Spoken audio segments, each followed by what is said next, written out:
One of the most freeing things I have done in my personal growth and body transformation journey is changing my inner voice from bully to cheerleader. And I want to explain to you how I've been able to do this. Now, having that little voice that is always full of self doubt, of pessimism, of negativity can be really, really frustrating and it can really, really wear on you. It's something I used to experience a lot. It's something all of my clients experience.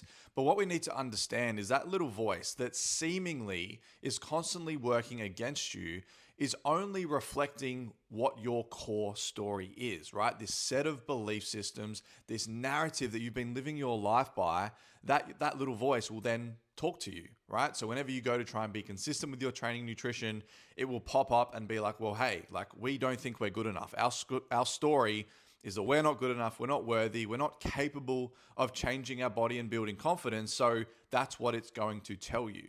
But as we start to change your core story and therefore change how you think and how you feel, that little voice will actually start to reflect that as well. And when you're able to step into that version of you, into that new mindset with this new story, suddenly that little voice is actually for you. I can think of the craziest, wildest dreams that I have, the things that I want to achieve, right? Be it my body, be it in my relationship or with my business or just my life as a whole. And now that little voice, instead of being like, you can't do this, you're not capable, what's the point because you know you're going to fail? It's there cheering me on.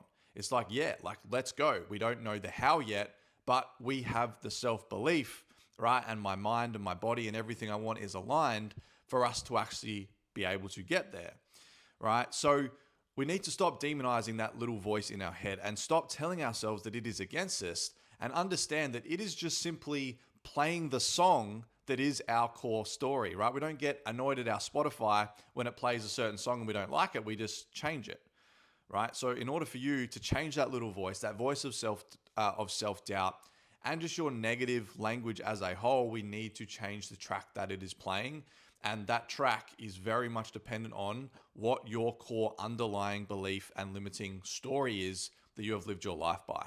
And if you want to know how to do this, I take my clients through a process in which we identify that story, what's holding them back, what we want to shift it to.